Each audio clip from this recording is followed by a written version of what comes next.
Fitz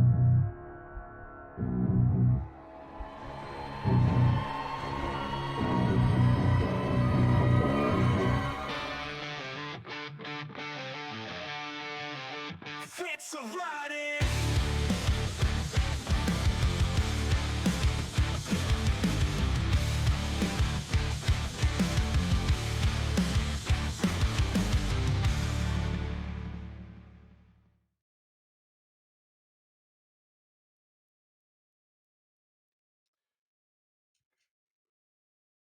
Welcome to the Fitz of Writing. I am your host for this episode, R.M. Johnson.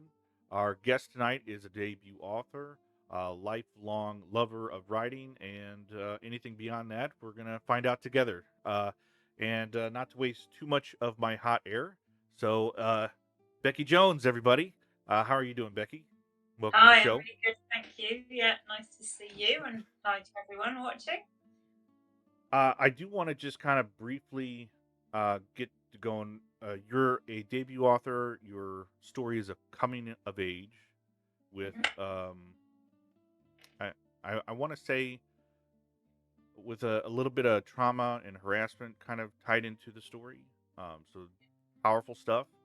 It Yeah, is your first one, and I got to say, Searching for Amy does capture that that kind of storytelling very, very fluently, very powerfully. I think it connects with certainly would with a younger audience, but I also feel like it's definitely got room to breathe for older audiences as well.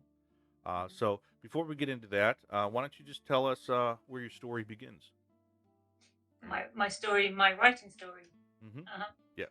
Okay, so um I'm not a teenage girl, as you probably pointed out off camera, but I used to be. So I had this kind of little narrative that I told myself that I'd always wanted to write a book, and this had gone on so long that I got to the point where I was like, is that, do I actually, have I always wanted to write a book, or has this become something that I just say about myself to make myself sound a bit more interesting? Um, so anyway, I got to January 2020, New Year's resolution, and I thought, right, I've got to stop talking about being a writer and actually write something, because I haven't actually written anything. Um, so I saw a competition for a short story, and the deadline was mid-February. And I thought, okay, 6 weeks, that's enough to try this out, see if I can actually write something.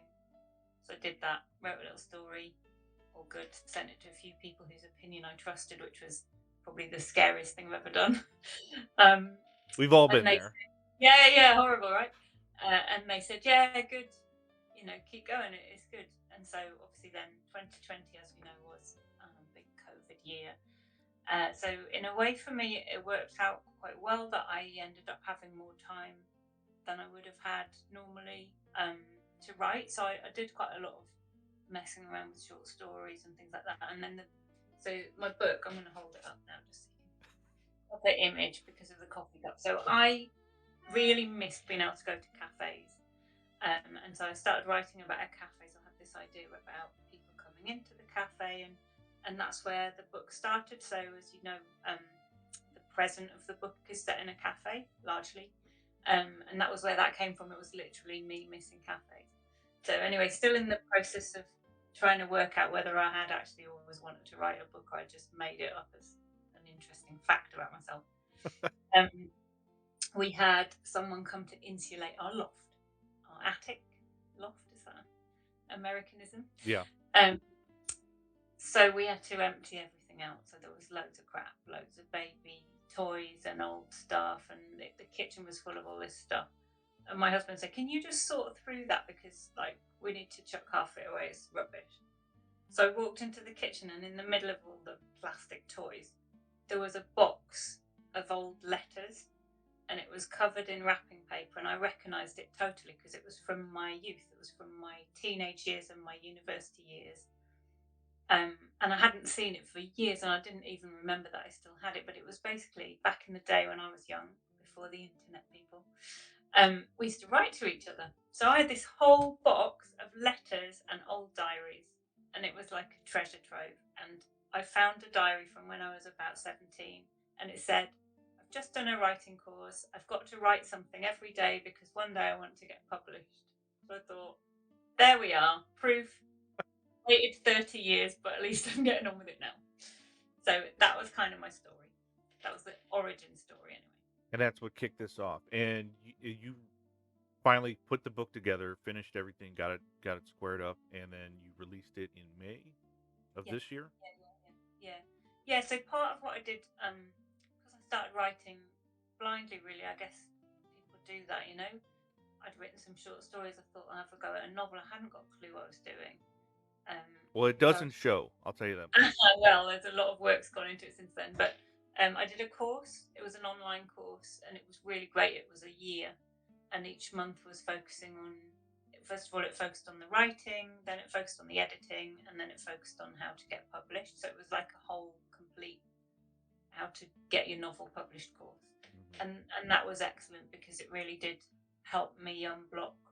I learned loads, and I also learned, you know, what we were sort of saying about the support of knowing what to do next. You know, when you've got your draft manuscript, then what do you do? You know, and then when you've had it edited, then what do you do? So that was really helpful in me understanding, you know, how to turn what was just a manuscript into a book. Yeah, I mean, it is. It's awesome that you found something that could provide that information for you. I do know a lot of authors kind of wing it or struggle, and then we lose a lot of good stories that way because they just kind of get swept under the rug. Nobody knows about them. It's the whole purpose of this show is so that we can help bring them to the light. Um, I am fascinated by something that you said in your submission to us. For those that don't know, we ask people to submit. We ask for little details such as quotes, things about interesting facts about yourself. And this is just kind of a way for us to understand your personality, us to get to know you before we get to know you, kind of thing. And you said that in your submission, you said you are fascinated by coincidences. You want to go into that a little bit? Yeah, I guess I think coincidences are more than coincidences. So I've got this little meme thing, little picture that says people come into your life for a reason, and I think there's often things that look on the surface to be a coincidence that actually have a bigger significance. Um, and there was a short phase of my life a few years ago where I kept having loads and loads of coincidences. You know, where that thing where you hear a word on the radio and then you read it a couple of seconds later, or you know, someone tells you about something you've never heard of, and then someone else mentions it about an hour later. Um, that Oh, kind of that's phenomenon. because we live in a simulation. Is that right? Okay. Truman Show. Yeah. Because the Google overlords are listening to us, and Yeah, well, there is that as well. Yeah, but I'm not just talking about things that pop up on your Facebook feed. Um, so when I had my book, so my book had been through lots of rounds of beta reading, and I'd self-edited, and then when I decided to self-publish, I got a copy editor to literally go and check the punctuation and the spelling and the dialogue punctuation, which I'm particularly bad at. And she had a few comments on the plot, and one of her comments was, "This feels like a massive coincidence." And I was like, that is life, mate. You don't go through life without coincidences. So obviously it's a coincidence. That's why it's a twist. So I just kind of ignored it, and literally no one else has said that's a flaw in the plot. Everyone else has gone, "Oh my god, that's really bad." Um, and in fact, the book that I'm about to start writing, I sort of started thinking about. There's a coincidence that's kind of really near the beginning that's really important to the way everything pans out, and I just think that is real life, and coincidences are interesting and exciting and sometimes a bit scary, but they are. I 100% agree with you. they're plot starters. Yeah, it's a little. It's the Matrix in the chaos a little bit. Mm, It's the unseen hand. I mean, it's odd because like when I first started writing, well, I've kind of like you. I've always been dabbling, always interested in it. Um, but I didn't take it serious until COVID hit. mm, Because when COVID hit, I was one of the lucky few to still have a job that was paying me but not requiring me to come in, and so I yeah, just felt like I should really do something with this time that yeah, seems to be gifted to me. And so I really went and educated myself and started the writing process very seriously, and that's when I, you know, reconnected with Sean, because Sean and I went to school together. Right. You know, we when we were kids, and we just kind of lost touch. I think shortly after high school, so like good 10, 15 years, never talked to him. And I just saw that he released a book, and I go, "That's crazy," because I never knew he was even into writing. It's not something I broadcasted when I was, you know, at that age. Yeah. And so I just connected with him, and now we're doing this. So it's There crazy. you go. Coincidence. And people are meant to be in your life. Yeah, People are in your life for a reason, for sure. you hear that, Sean? I'm meant to be in your life. He's like, oh my god, I've been trying to get rid of this guy. Yeah, yeah. He hates my ego. He hates my ego. I am highly egotistical, but I also am highly doubtful of myself, which is crazy. That will make you a creative. So let me backpedal that on the heels of that. As a new author, you're coming up. You're trying to get people's opinions. How do you receive criticism? I'm gonna say I've been lucky, but maybe it's not luck that. Well, I don't mean like just negative. I just mean any criticism. Oh. Period. So yeah, I mean the reviews I've had of the book have been like really, really heartwarming and really kind of humbling. I mean, excellent reviews from people like you said maybe it's not the genre for you, but you kind of found it really captivating. One of the guys on my course said something very similar. I don't read books like this, but I really care about your book. And I've had like quite a lot of people saying, I don't really read. I only read it because it's you. I couldn't put it down. And that kind of thing is really great because some way you've done something right to get these people hooked. I think when I was doing this course that I mentioned, we obviously had a lot of feedback that was from both our peers and we had a mentor. And I didn't have a lot of negative feedback. I think so. One part of the process, I was trying to get published traditionally, so I'm actually self-published, but I did try to find an agent and go the traditional route. It's And hard. that's really hard. That's really hard, and that really knocks your confidence because you start off thinking, I've got this to a really good place, and I feel really confident in it, and like no one wants it, and that's soul destroying. Anyway, I had one glimmer of hope that one agent got back to me. She'd had it a few months. She sent me an email and she said, "It's not for me, but I've read it all and I've got some feedback for you," which I think is quite unusual. I don't think that happens very often. So she sent me like 3 paragraphs of feedback, and they were quite big things. So one of them was like the past and the present in the book. And the original version had the past in first person and the present in third person. And I had queried that a little bit at the start. And she said, you need to put it all in first person. And I was a bit head in hands because I thought I kind of knew she was right, but it felt like a big, big thing that I needed to do. And then there were another couple of things, and all of it, it was just before Christmas when I got the email, and I kind of thought, I'm not doing it. It's just subjective. And then I thought about it and I thought, I agree with all of those things.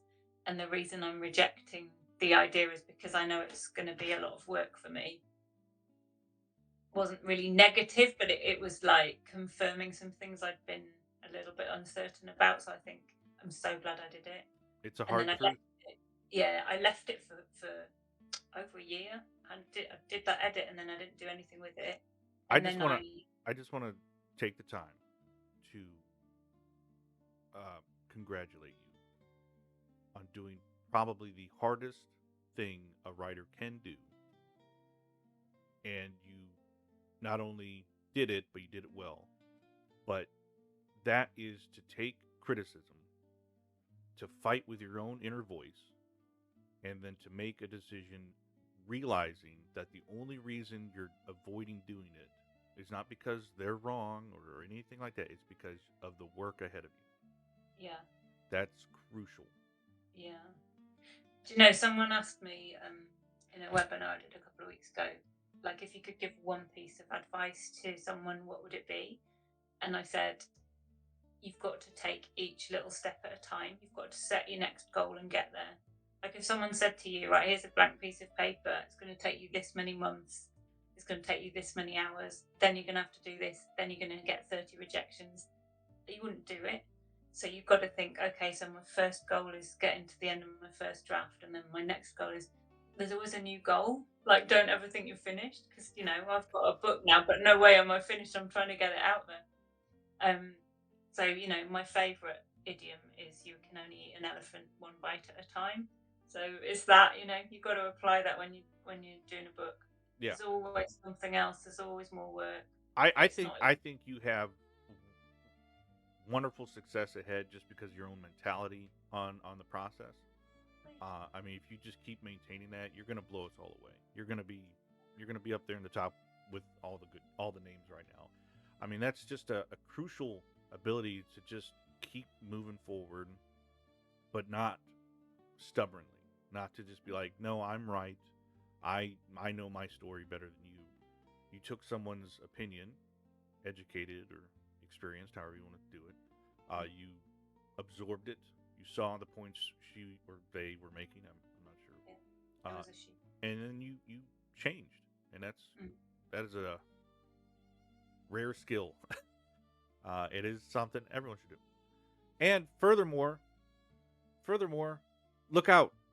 Literary agents. It's okay to provide a little bit of feedback. It might help. Yeah.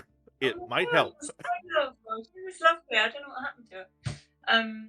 But yeah, and I didn't read that book again for ages. Like I did that work and I left it because I couldn't go through it again of sending it out to people. I was like, I can't. Anyway, after probably a year, another New Year's resolution. That's clearly when I'm like, okay, it's January, let's do something. I thought, like, why don't I just publish this? Because all I've got at the moment is a manuscript on my computer, which is no use to anyone. Even if I sell 4 copies, I've Yeah. still got a book. 4 people have read it. Brilliant. So then I started the self-publication journey, which was actually like not as bad as I thought it was going to be. I never wanted to do that. I really didn't. Um, but actually, I'm really happy with how it turned out. Really love my cover.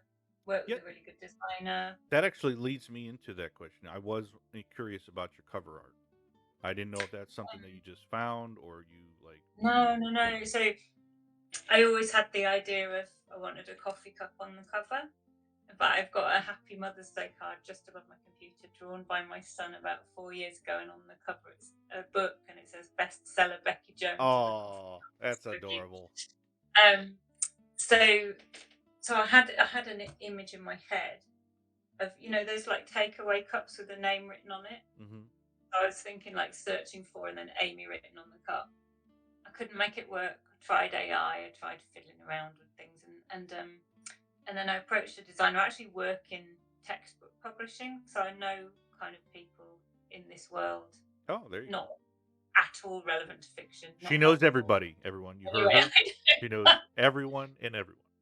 if you want to learn English as a foreign language, I can help you. But apart from that, I don't know anyone. But anyway, I know this guy, and we'd done some textbook publishing together before, so I knew, I got on with him and everything. So I said, have you ever done self pub? I've written a book. He said, actually, yeah, I do quite a bit of that now. Um, so he said, do you need a cover? And I said, yeah. And then so I'd written a brief. I'd done some research. I'd researched the genre. That's really important with covers, as I'm sure you know. I mean, genre is so important that you get it into the hands of the right people. So I did a lot of research around colours, the types of font, the images. I'd sent him a kind of mood board of ones that I liked. Yeah, not And every story should have a heavy metal cover no, on it. no, I don't think Amy wanted a heavy metal No. cover. But I was worried that I wouldn't like it, and this was his first attempt. I was Oh, like, really? oh my god, he's absolutely. I mean, he sent me like 4 different colorways, a few font choices, but basically that was it. And I was like, oh my god, I absolutely love it. And it's great because obviously, it has to work at a thumbnail and it's quite distinctive thumbnails. It's very simple, but Yeah, it's effective. I do like it. Yeah. yeah, yeah. So that was, another great thing that someone I knew was spot on in terms of interpreting my brief in a way that I really appreciated. So another coincidence or a bit of luck, but Maybe not. Yeah, you just happen to work at at Yeah. a book publishing place. Um, I do want to backpedal just a little. I'm not trying to go too far back, but regarding first person and your coming of age story, can you just kind of speak a little bit about the difficulty you had in? Um, I didn't know that you were making a transition from doing it one way into another, but we could definitely talk about that. But more just so of doing the first person coming of age. I do feel like that is of a higher difficulty too. I think doing first person is higher difficulty regardless. Do you? I don't know. So Well, I you was wouldn't. You capture the voice perfectly. Yeah, well, I worked on it. I mean, I did work on it, obviously, and I've got a teenage daughter, so there were a couple of times I said, "Would you say this?" And she'd be like, "No." Well, I guess that does help. But and also I didn't want it to be too jargony or slang. I didn't want it to be too contemporary to the point where it would date really quickly, or Mm. it might be slang sometimes regional. I didn't want it to be too defined by that, so I was trying to find a balance. But as I said, I was kind of messing around with this cafe idea of the cafe being the kind of main thing and different stories coming through. So I'd written a few other voices and a few other characters and just kind of like little sketches of different people. And then I had this idea for the Saturday Girl, and so the Saturday Girl was Amy, and so I started writing Amy, and then this story kind of just happened. Like she was not difficult to write. I mean, I was like in the zone by then, and I haven't been in the zone for quite a while. But I was finding it, very fluent to write her story. And even when I went back and edited and everything, it was more the present stuff that I grappled more with. Like her bit kind of flowed. I don't know why. It was just, yeah. I don't know. Can't really answer that. But I never made a choice of putting her story in the first person. It always came like that. It's still her story in the present day, but I'd written that as third person because at one point there was going to be lots of stories. And then, as I say, there was this brilliant literary agent who said you've got to change it, and like she was so right. Not to tell you what to write, but you could. There could still be plenty of stories. You could have a whole I know, I whole know. series based on this Yeah, cafe and the yeah, people yeah. going in. No, you're right. So the guy that owns the cafe is called John, and John's a bit of a mentor figure. John's a bit of a Yoda, and he has a past that it was in my head when I wrote it, because that was maybe going to be part of it, and that's not in this book at all. And so many people have read it of like, what's John's story? Ooh, the mystery of John. So, yeah, but it's hard to write as I find as a woman, it's hard to write as a man. As a male character, I'm not having much success. I've done quite well with like drivel of just a monologue of him chatting away, Yeah. because that's I thought if I did that I'd get into it, and I did that quite well, but I haven't managed to make that into a proper book shape yet. What I've heard, one piece of advice regarding that is try to model them after someone. It doesn't necessarily Yeah, have to be someone you know. Like yeah, I remember, I've talked to an author before. She said she was trying to write like an intellectual professor, and she her words, she didn't feel like she had any to go off of when she was in college, and so she was like, so what I chose to do is I like started watching like Hitchens and Dawkins interviews just to kind of right. like get a cadence for their speech, and kind of allowed me to tap into their like logic a little bit, and that helped her write that male character that she was specifically trying to do. So that might be Mm, something to think about. yeah, that's interesting. Yeah, yeah. I feel like a bit of a dead end with that story at the moment. Well, it seems like you kind of something about Amy's story resonated with you, Mm, and that's why it kind of came out very fluidly, and that's awesome when that happens. mm. I was going to ask you the genesis of the story, like what kind of brought that on, but it sounds like it kind of came together in your head. So I'd like to talk maybe a little bit about that, because I don't think it's a spoiler to say Is it a spoiler to say there's a Spoiler video? alert, everyone. Possible. Spoiler alert, everyone, yeah, yeah. Give us a minute. Um, the story is that Amy, this happens really early on, goes to a party, sleeps with a guy who she really likes, and someone has videoed the experience and shares the video. So obviously that's not something that I experienced as a teenager because that wasn't a thing back then. Yeah.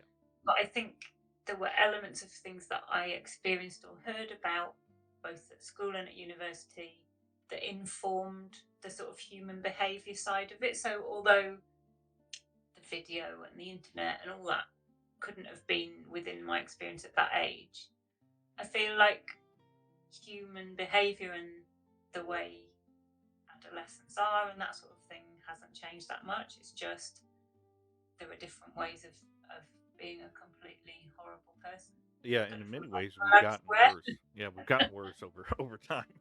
But have Um, we got worse, or have we just got different ways to do horrible things to each other? I mean, I do think that there's still, yeah, I don't know. So it sort of came from that, and I in yeah, I in do my feel youth, like there's memories that contributed to the story and to the issue. But I've been really kind of again humbled by the amount of people who said, like, as a parent, I'm so glad I've read this. I want my daughter to read it. I yeah, think every child should. I think, and it's like, wow, that it must feel so authentic to people that they want to share it with people they care about. Almost as a warning or a kind of lesson in something that yeah, even not for want a anyone to experience. yeah, even for like um fictional story, right? Because this isn't based off No. anything real. For a fictional story, it touches on a very real possibility, and I think that is important for people to kind of absorb. Yeah, And it's important for us as writers to be sharing those kind of things. yeah. Yeah, there's something about exploring in fiction. Like that's why we read stuff that's kind of depressing or stressful or whatever. It's like you're kind of experiencing it without experiencing it. You sort of experiencing it in a safe way.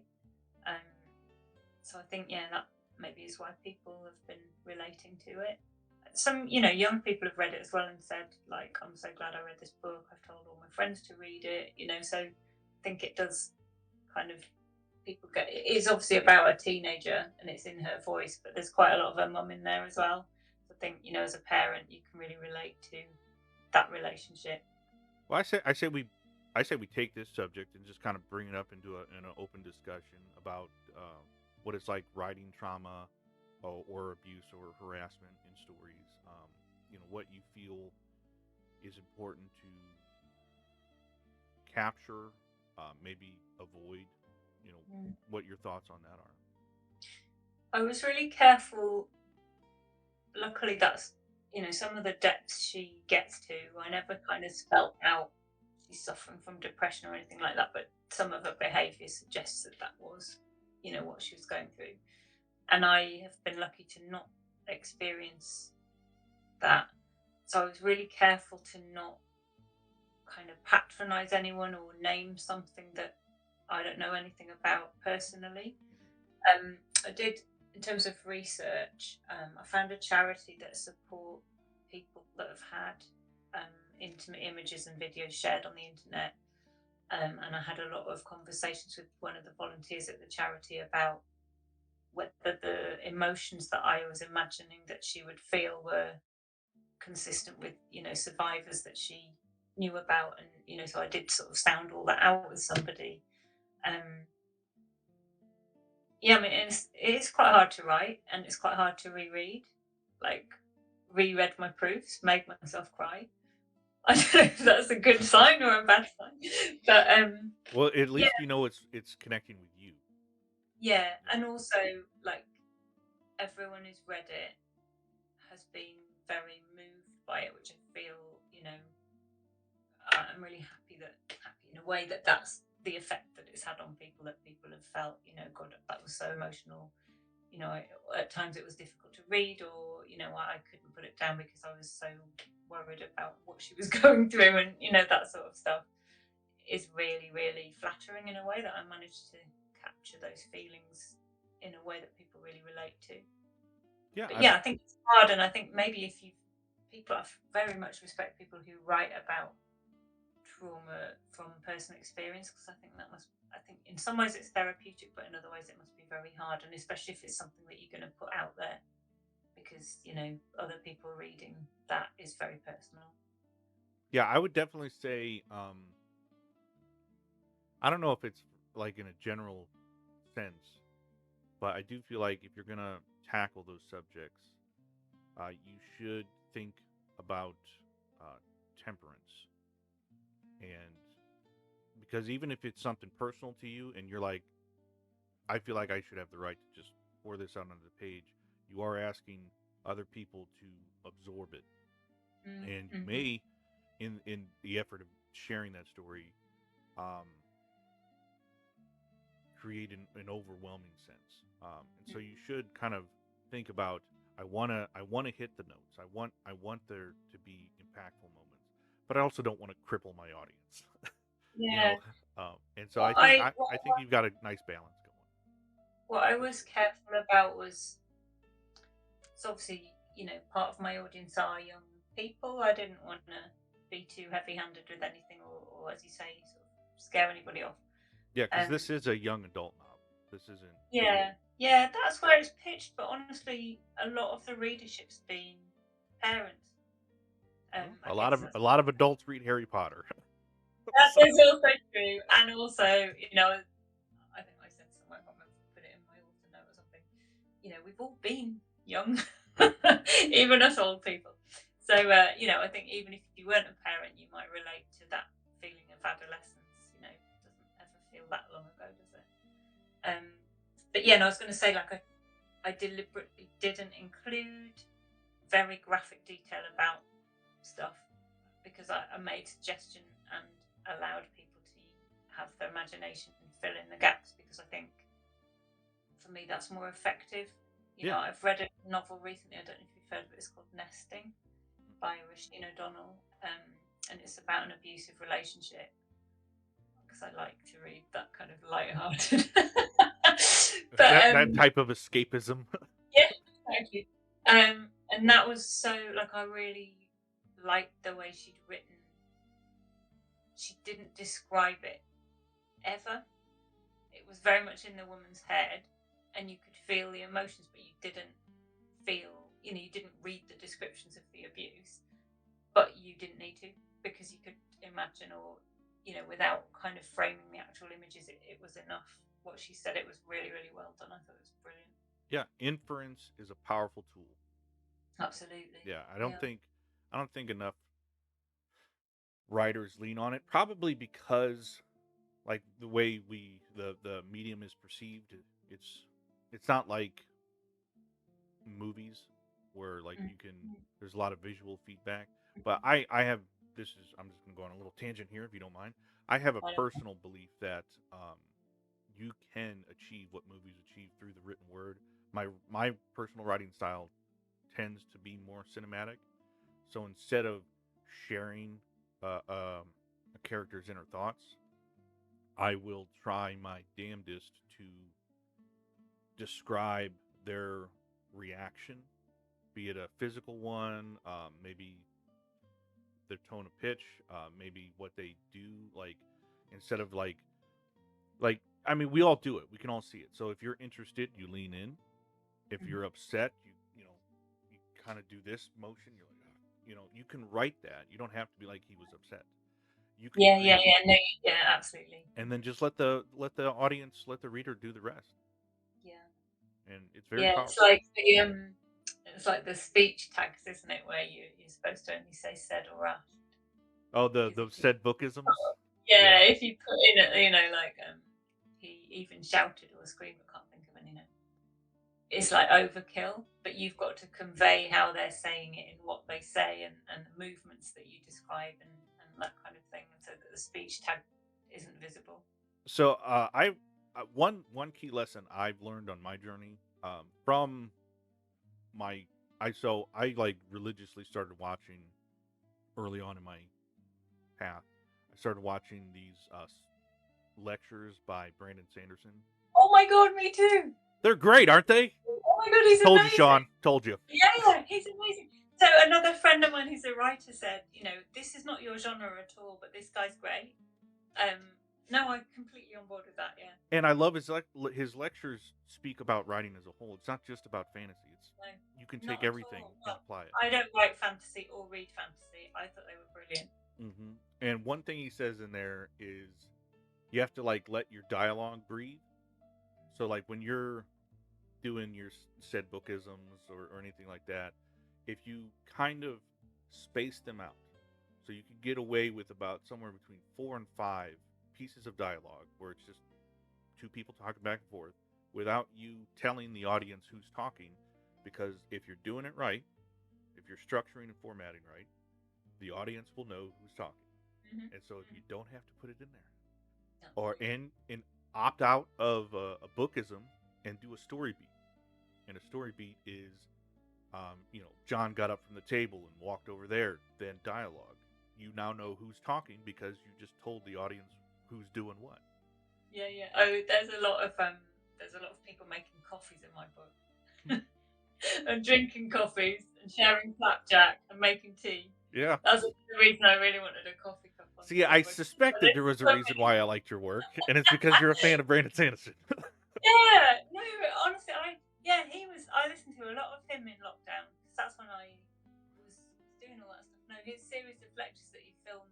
So he was giving a course, wasn't he, in a university? Yeah, Yeah. no, they're brilliant.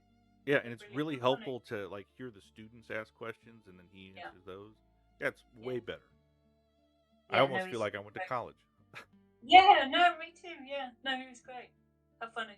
Well, we could talk about that forever, but let's move on. We tag him because he's got a great following. Yeah. He doesn't need my help. No, we need his. Yeah. Brandon, get on it. Yeah. I want to talk to you about the process as a whole, like your takeaway, maybe some things that you feel like people might want to avoid doing, or like maybe you just felt like it was a dead end for you, and then kind of lead that into just the general empowerment you feel from telling stories. Okay. So, like my physical process, you mean about Yeah, how I write a book? Okay. Well, I've got the wrong one because I write with a pen. And You write the whole thing with a pen? Yeah. Oh wow. Okay. I could show you my first handwritten draft over there. So it's not actually this pen. It's a pen very like this, but at one point I started panicking. What if I lost the pen? So I got another pen just in case I lose the actual pen. There I you haven't go. lost the actual pen; it's in the kitchen. She says, not knowing where it's at. I was when we first sat down. I was like, "Where's my pen?" I handwrite, and that is how I start. Like I handwrite, I sketch things out. I literally draw timelines on bits of paper. I found actually, right now I should have got that out. I found when I started doing my social media to launch the book, I found an original kind of mind map that I'd done with cafe in the middle and all Wow. these people. And Amy started life as Sophie. Apparently, I forgot that. And like what is her story? Question mark. And it was like wow. So then I write by hand. So it's almost like a really rough first draft. So I only write like a chunk and then I upload and then I type it up. So even that process, what I type up is already a slight edit on what I've first written. So even by the time I get it into the manuscript, it's already had a little bit of editing of what I've first written usually. With this one, as I say, I had sketchy ideas. I didn't really know where to start in terms of writing a book, so I just started. But I think now I would plot a bit more. So I know like some people don't, some people just go for it. So I had the past plot. I didn't have the present plot really. I just had this cafe idea and had some good discussions with my mentor on my course about the importance of if you're doing a dual timeline. This is something like if you are writing a dual timeline, I would really like look stuff up, read other books with a dual timeline because it can be great or it can be rubbish. that both stories have to be gripping, because otherwise you get to the end of a gripping chapter and you're like, oh my God, we're back in the cafe. Like, please God, don't let anyone feel that about my book. It is So hard. it's almost like double plotting when you're doing a dual or multiple timeline. You've got to make both plots work, and then there's a point where they link together. And so I think, because I probably will write multiple timelines again, I think plotting is quite important for me, that I make sure it works. So I say plotting, I mean, it was still had ideas of what each chapter needed to do rather than what each chapter was going to have in it. So, like, I wrote the ending quite a long time before I got to the ending. So I was kind of like, okay, I'm here, and that's the ending, and like, what's going to happen to all the characters to get to the ending? So, I had a sort of rough structure that changed a little bit. I finished the first draft and I got it printed out for my daughter to read, and I read it myself in paper, and I got a few other people to read it, and then I actually wrote another chapter because I felt there was something missing. There was a kind of closure point that I thought I don't need. And when I read it, I was like, no, I totally need this. So I wrote another chapter. Um, so yeah, I mean, I can't tell you how many drafts I did really, because I kept tweaking stuff. Like, it's hard to let it go, as you know. You always could really change that sentence, or it's hard to stop. Yeah, yeah. Um, so I probably did proper full drafts. I probably did like 8 or 9, but that's not like, I remember hearing an author talk, and she said she'd done like 30 drafts, and I was like, well, you must be talking about, every time you went back in and reread a chapter and did a bit of tweaking, which I'm You not hope. counting. You Yeah, hope I'm that's what it talking is. about, end to end. Oh my God, I heard an author once. She's quite a famous author called Claire McIntosh. Don't know if you've heard of her. State crime writer. She writes her first draft, brace yourself, and throws it away. Oh yeah, yeah. No, like, how could you do that? I I have could. I have a epic fantasy I'm working on. Sean wants me to finish it because he thinks it's probably my magnum opus. Um, I have I've written it start to finish. Well, the first book. First time I wrote it start to finish, and then I threw that away, and then I was like, this needs to be a trilogy, and so then I rewrote the first story twice, and threw both of those away, and then I started getting really into it, and it was getting really good. This is after I started doing my journey, and I probably got about halfway, and I was like, this is good, but I got some real strong feedback about my prologue, and so I was like, all right, I need to change the prologue. So I completely rewrote the prologue, but by doing that, I realized the whole story thereafter needs to be different now. Like this, it follows the same beats, a lot of it, but a lot of it, I was just like, I just got to rewrite the whole thing now. But do you never think, oh my God, that draft I threw out? Like, there was a really good chapter in it, and I need to reread it because I can't remember exactly what I wrote. Like, I'd be So so bereft about something I'd written being in the bin. in that regard, I kind of take the mentality that Stephen King has, which is